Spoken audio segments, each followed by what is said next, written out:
ঢাকাই সিনেমার মেগাস্টার শাকিব খানের নতুন সিনেমা প্রিন্সের ফার্স্ট লুক প্রকাশের পর থেকেই পুরো সোশ্যাল মিডিয়ায় যেন এক ভয়ঙ্কর আগুনের ঝড় বয়ে যাচ্ছে। দীর্ঘ চুল, রক্তমাখা শার্ট আর হাতে মারাত্মক অস্ত্র নিয়ে মোটর বাইকে বসা এই ভয়ঙ্কর লুকে শাকিব খানকে দেখে দর্শকরা এক কথায় হতবাক। বাংলাদেশের ভক্তরা যেমন উত্তেজনায় ফেটে পড়েছে, তেমনি উপার বাংলার সিনেমার অঙ্গনেও ছড়িয়ে পড়েছে আলোচনা। কলকাতা বাংলা ইন্ডাস্ট্রির জনপ্রিয় সুপারস্টার দেব রীতিমতো অবাক হয়ে গেছেন।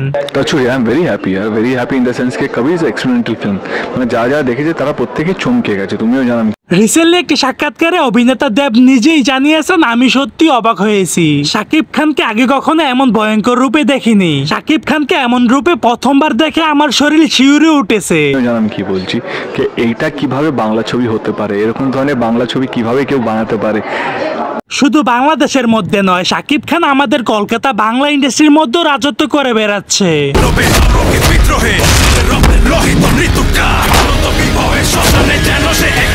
এমনকি সুপারস্টার দেব আরো বললেন যে আমার চোখে শাকিব খান দুই বাংলার রজনীকান্ত। দর্শক মহল বলছে শাকিব খানের এই ফার্স্ট লুকই প্রমাণ করছে শাকিব খানের প্রিন্স হতে যাচ্ছে ঢাকাই সিনেমার সবচেয়ে বড় চমক।